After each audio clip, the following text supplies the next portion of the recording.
Kata Nabi, orang yang keluar dari rumahnya untuk menuju ke majelis ilmu, jadi keluar ke rumahnya untuk mencari ilmu, dari rumahnya dia keluar sengaja untuk belajar, maka para malaikat akan menghamparkan sayapnya untuk orang itu. Karena saking senangnya para malaikat kepada orang-orang yang datang ke majelis ilmu. Inilah beberapa perkara yang barangkali setelah kita ketahui, kita semakin semangat untuk menghadiri majelis-majelis ilmu. Nabi juga telah sampaikan,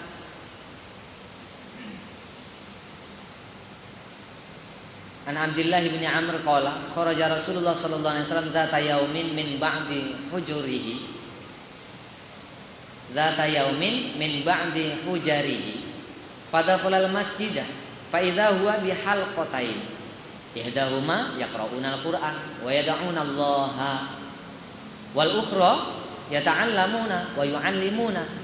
Faqala Nabi sallallahu alaihi wasallam kullu ala khairin haula'i yaqra'una al-Qur'an wa yad'una Allah fa in syaa'a atahum wa in syaa'a mana'ahu wa haula'i yata'allamuna wa innama bu'istu mu'alliman fajalasa ma'a. Suatu ketika, kata Abdullah bin Umar radhiyallahu anhu, suatu ketika Nabi sallallahu alaihi wasallam keluar dari salah satu kamarnya. Setelah itu Nabi masuk ke dalam masjid. Di dalam masjid itu ada dua halaqah, ada dua majelis. Satu majelis sedang membaca Al-Quran dan berdoa. Satu majelis sedang membaca Quran dan berdoa. Satu majelis lagi sedang mempelajari ilmu. Ada yang belajar dan ada yang mengajar. Ada majelis ilmu. Faqala Nabi, maka Nabi sallallahu alaihi wasallam mengatakan kullun ala khairin, semuanya baik. Yang membaca Quran dan berdoa baik. Yang belajar dan yang mengajar baik, kata Nabi. Haula yaqra'una al-Qur'an wa yad'una Allah fa in syaa'a atahum wa in syaa'a mana'ahum. Bagi orang yang membaca Quran dan berdoa, fa in syaa'a atahum, bisa jadi kalau Allah kehendaki Allah akan beri. Bisa jadi juga kalau Allah kehendaki Allah tak kasih. Wa haula'i yata'allamun, dan mereka sebahagian belajar dan mengajar. Wa inna ma bu'istu mu'alliman, dan aku, kata Nabi, diutus oleh Allah Subhanahu wa taala untuk mengajar. Fajalasa ma'ahum, maka Nabi pun duduk di majelis ilmu. Jadi ada dua majelis.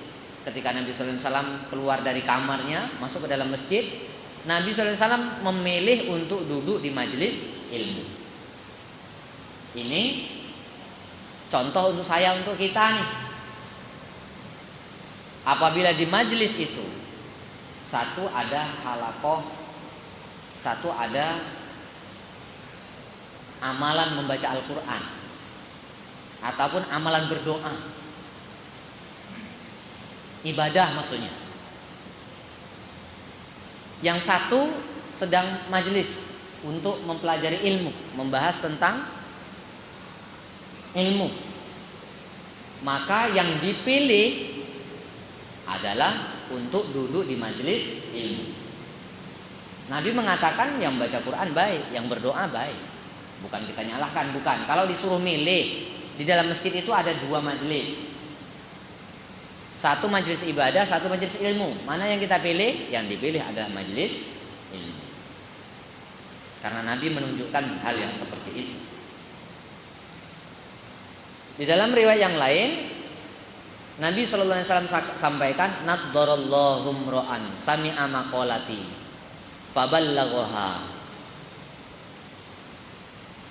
farubba hamili fiqhin ghairi faqihin warubba hamili fiqhin ila man huwa afqahu minhu zada fi ali Salasun la yughillu alaihinna qalbu mri'in muslim ikhlasul amal lillah wan nushu li a'immatil muslimin wal luzumu jamaati.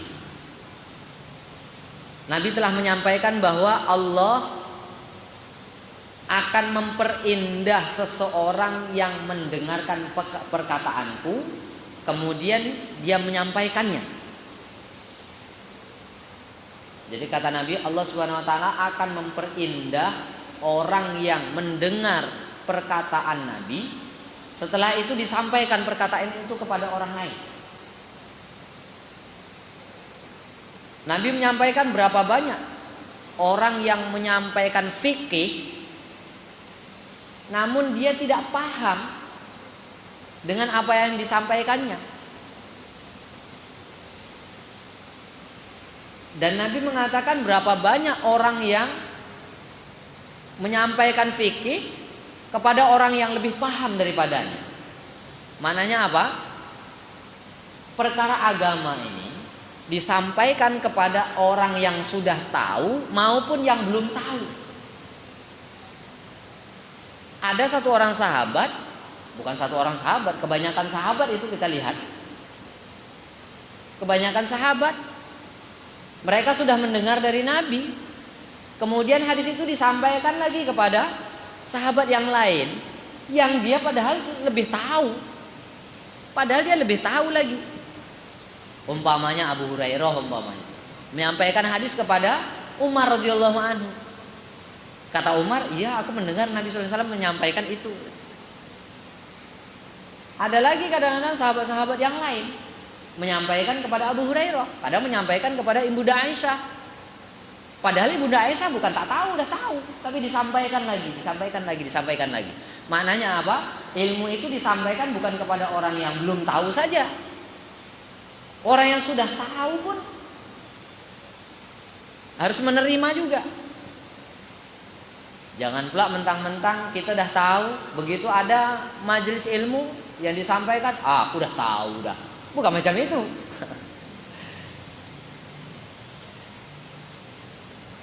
Jadi ini kebiasaan dari sahabat-sahabat dulu memang seperti itu. Sehingga Nabi menyampaikan, banyak orang yang menyampaikan fikih, dirinya kadang tidak paham gitu. Dirinya tidak paham. Dia menyampaikan hadis, dirinya tidak paham, disampaikan kepada yang lain. Maksudnya kita paham atau tak paham, maka kita sampaikan. Umpamanya, maksud paham, salah satu paham itu kan kita mengamalkan, mengerti apa yang dikehendaki dari ilmu. Umpamanya sholat khusyuk dan khudu, sholat dengan konsentrasi. Kita sudah paham belum dengan sholat konsentrasi ini? Secara teori mungkin kita tahu sikit, tahunya sikit. Khusyuk itu pokoknya ya konsentrasi. Konsentrasi itu memfokuskan pikiran dalam hal sholat. Begitu sholat kita cakap konsentrasi kan. Sholat Allahu Akbar, Bismillahirrahmanirrahim. Apa Bismillahirrahmanirrahim? Tak ngerti awak doh. Alhamdulillahirabbil alamin, tak ngerti.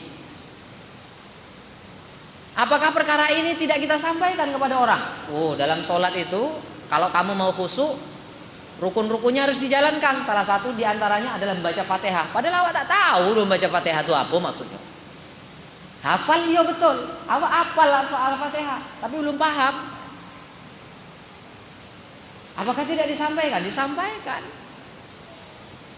Jadi ada orang yang menyampaikan ilmu itu dirinya pun belum paham sebenarnya. Sholat khusyuk itu apa? Dia pun masih bingung kadang-kadang. Karena dia belum pernah merasakan sholat khusyuk itu seperti apa. Dia belum paham, tahu tapi belum paham. Apakah tidak disampaikan? Disampaikan. Banyak orang yang menyampaikan hal itu. Begitu juga kadang-kadang ada orang yang menyampaikan kepada orang-orang yang lebih paham. Ada orang-orang yang menyampaikan kepada orang yang lebih paham. Umpamanya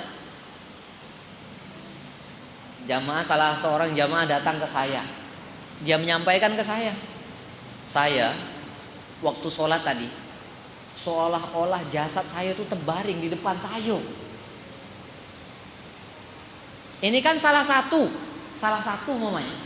Salah satu tanda bahwa orang sholatnya itu khusyuk, dia merasa bahwa inilah sholat saya yang terakhir. Kalau udah jasa di depan nih, udah mati aku nih. Ingatnya ini mungkinlah sholat aku yang terakhir. Tentu dia sholatnya khusyuk, ini sholat yang terakhir. Disampaikan ke saya jitu-jitu tuh, masya Allah. Ada yang seperti dia pun tak paham sebetulnya apa maksud di situ tuh. Dia tak paham, disampaikan kepada yang paham. Apakah saya menolak? Aku udah ngerti lah, tak payah sampaikan. Apakah seperti itu jawabannya? Tidak. Apakah kita tolak? Aku udah ngerti dah, usah citu dengan aku. Apa seperti itu jawabannya? Tidak. Karena ada kadang-kadang maksud orang yang tak tahu ini menceritakan kepada orang yang tahu ini, maksudnya agar diperbaiki kalaupun salah. Itu loh. Kalau yang tak paham dikasih nasihat agar dia bisa paham. Jangan pula mentang-mentang awak dah ngerti nih langsung ditolak pula. Begitu budak nih nyampaikan ke awak, alah tak payah dikau cerita dengan aku, berceramah pula umpamanya kan. Bukan itu maksudnya. Kita harus dengarkan betul lah yang dia sampaikan tuh.